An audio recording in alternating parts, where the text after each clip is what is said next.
We are now coming to the Gold Award. The winner for the SDGs Design International Awards 2021 Gold Award goes to Tauram Rahul Singho of Bangladesh University of Engineering and Technology. Proposal title, Rejuvenating the Edge. Congratulations to Rahul. Hi Rahul, would you like to say some words? Rahul, you are mute.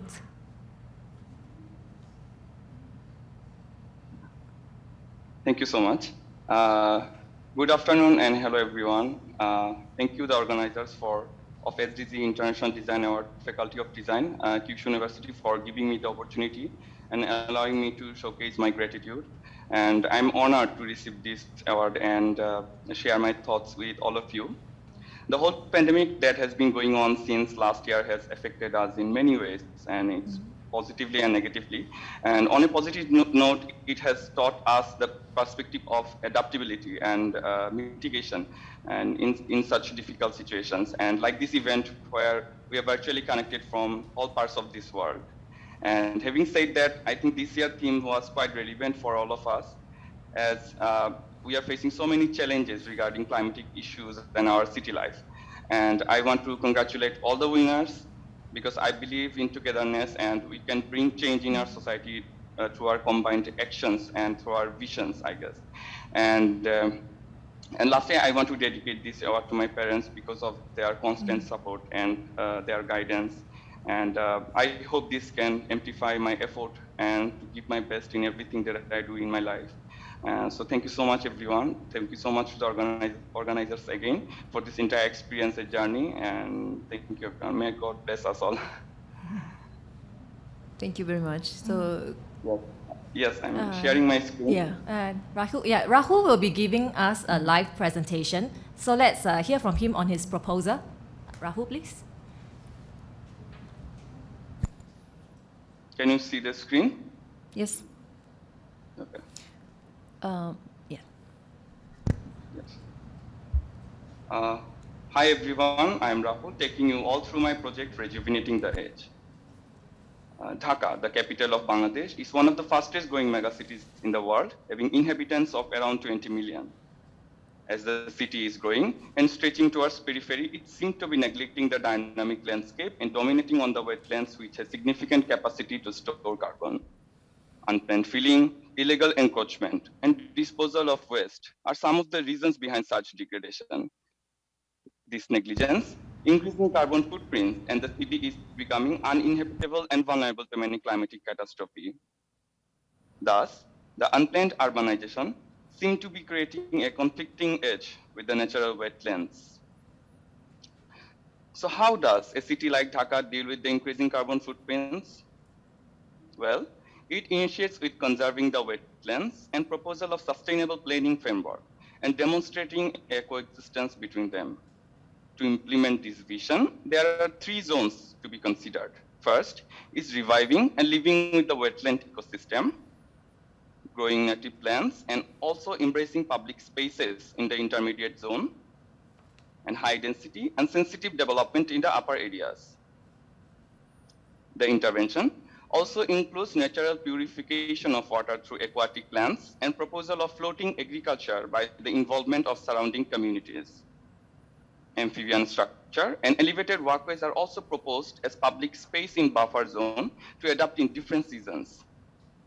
Finally, sustainable and adaptive measurements in high-density urban planning is also integrated to establish a symbiosis between land and water.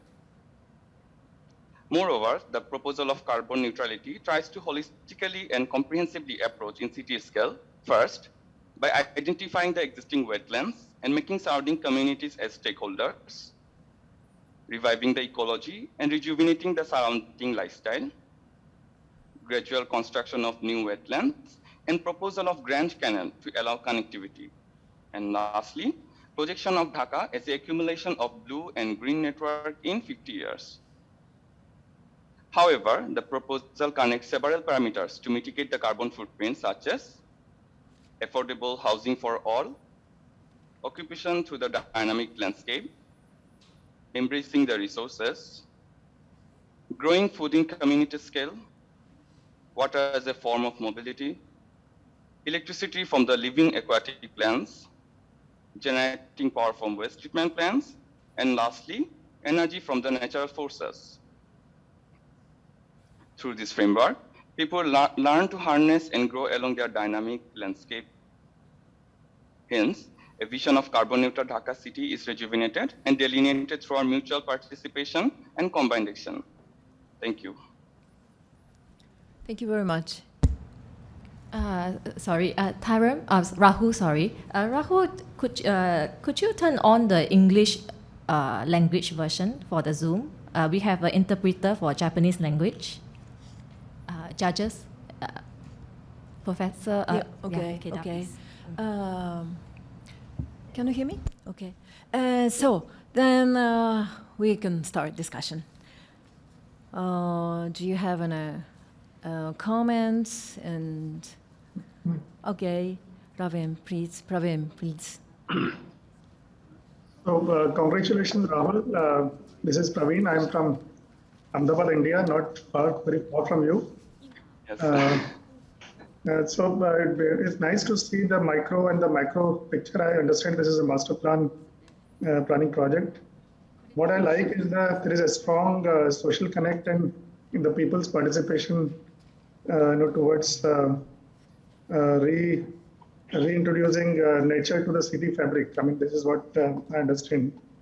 So I wanted to ask you what are the few major challenges for such projects to get implemented over the time, and how the transition will happen, because cities are very, very complex phenomena as they have grown. You talked about illegal encroachments or informal habitats, which is also a very important part of the city, and and they actually go hand in hand because the support system to the city, and removing those and introducing nature, and so how does all kinds of this complexity one will address, and how the transition to the habitat you envisage will happen?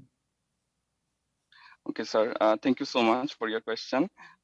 Yes, I think Bangladesh is a context there. We can see the relation between human and natural landscape, and we have such a significant and dynamic landscape, and we really see the different characteristics and different seasons.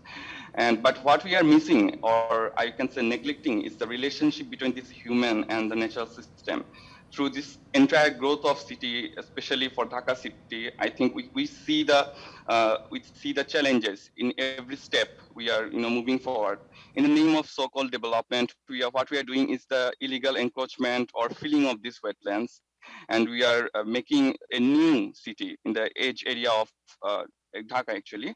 So I think the major challenges that I'm facing, and I think we as a designer facing right now, is the work with this planning system. We don't have the proper framework in terms of respecting the cultural context, the natural context, and the integrating city life. The city is growing, and we are growing more populations, and the space is really with a shortage. So I think this is the biggest challenge as we are designing right now for the city. And city, we all know there is a so complex network, so many full of infrastructures, and I think this is the biggest challenge that we are facing right now, and to mitigate all of these issues and to incorporate growing population as well. So yes, sir, this is my answer. Okay. Yes, sir. Thank you. Okay, thank you. Maybe Yamazaki-san, do you have any comments? And because of your specialty. Thank you. Well, this proposal, I like this proposal very much. So landscape urbanism, this is the context. So what is called a landscape, this is not something that someone can design and create landscape. And also, we have to think about ecology within the landscape. That means we have to show the process clearly. So we can take the first step, then we can change the nature gradually. This is actually the Rahul-san did in his presentation, in his proposal. Fujikawa-san showed the same ideas or same milestones, such as the technology we can capture CO2 and use. But we have to create or realize that the life that's without technology we can do. This kind of idea has to be removed. So this is what he is trying to do. With the technology available, then we can maintain such complacent with the current lifestyle. But the lifestyle the Yahoo-san proposed may be more inconvenient for us to lead compared to the present lifestyle. But even though, despite for this inconvenience, we have to promote this kind of a lifestyle by let many people as possible to understand this lifestyle he has proposed. So this might be the future challenge, how to promote your ideas. Maybe you can utilize animation or comic or manga to let people know and understand your proposal, or you can organize a workshop in order to communicate your proposal to the many people as possible. But landscape urbanism, the one thing we have to do is a community design on top of the designing the process. But also we have to think about the strategy, how to communicate the proposal, urban design, urbanism, landscape, to communicate to the people. That is one thing you have to think about at the same time. Do you have any comment? Mr. Rafu? Rafu-san. Question is a comment, but I think it's a really nice comment. So maybe if you have any thoughts about it, and we would like to hear from you. Rahul, just now for the Japanese judges, could you understand what he says? No, actually, I don't. You don't understand? All right. No. Oh, I think it's the translation system doesn't work so well, I think. I'm sorry, but Yamazaki-san's comment is very nice, and I learned a lot from it. Thank you so much. And maybe we would like to summarize this discussion and discussion during the judging process. And then after that, we would like to make a kind of report, a documentation, and then publish it, so that maybe you can read it, and then you can use and you can go further. Thank you so much. Okay, so we have already, we don't have much time. So thank you very much. We would like to discuss more and more, but the time is now. So thank you very much, and congratulations for all of the awards winners. Thank you very much for judges, and thank you very much for the nice discussion.